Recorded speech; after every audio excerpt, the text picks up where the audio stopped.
Ei, Pep, Hola, Pep Anton. què fas aquí? Mira, avui vull fer un experiment pels nostres amics Sí, basat en el fluor. en el fluor. Sí, i he decidit fer una petita manualitat. Mira, precisament el fluor és un element dels que es varen descobrir amb posterioritat a Mendeleev. Sí. Se sabia que existia, però no es va poder aïllar perquè el fluor és molt reactiu i forma compostos amb pràcticament tots els metalls. Però, a més, té una altra particularitat, i és que l'àcid fluorhídric, o el fluorur d'hidrogen, reacciona amb el vidre i, per tant, és molt i molt corrosiu. I això feia que, per aïllar-lo, ho varen haver de fer amb recipients que no fossin de vidre, i llavors el plàstic encara no s'havia inventat.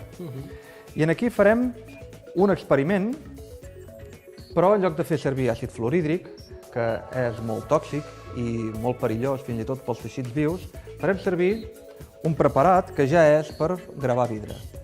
I el que farem serà fer el dibuix del programa Copèrnic.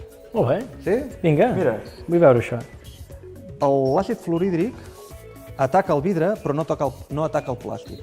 Aleshores el que farem serà dibuixant aquí el logotip de Copèrnic. Perfecte. Per tant, tallaràs aquest film de plàstic amb un bisturí Aquí està. amb la forma de Copèrnic. Retallarem les lletres, farem el contorn de les lletres. Després, el que farem serà treure aquest plàstic i atacarem el vidre amb aquesta dissolució que ja hem preparat.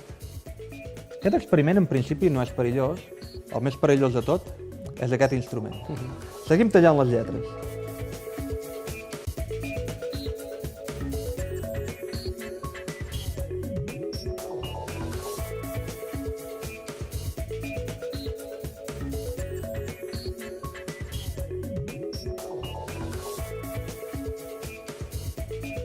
Molt bé, Pep. Ja hem tret l'última peça. Molt bé. Ara ja hem marcat aquelles zones que volem que el nostre producte ataqui.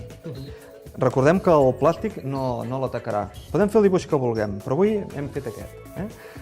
Deixarem les eines per no prendre mal i ara utilitzarem aquest material que es troben a les botigues de manualitats.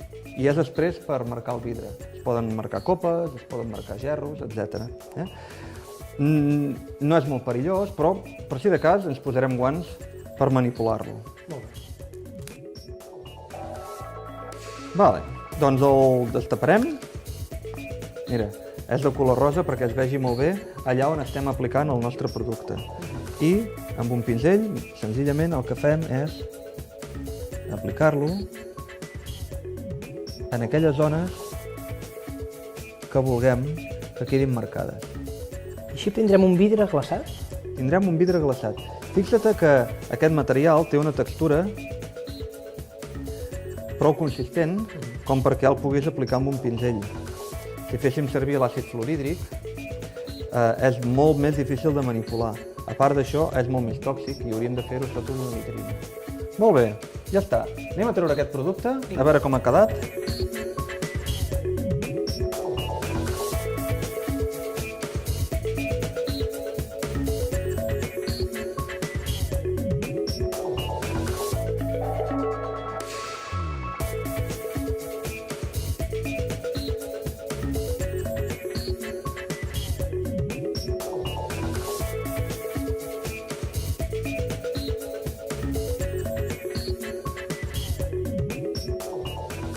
Ostres, ens ha quedat molt maco, aquest Molt bé, experiment. molt bé.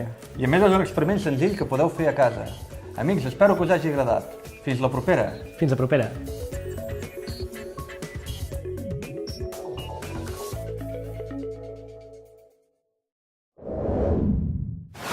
Això ja s'acaba.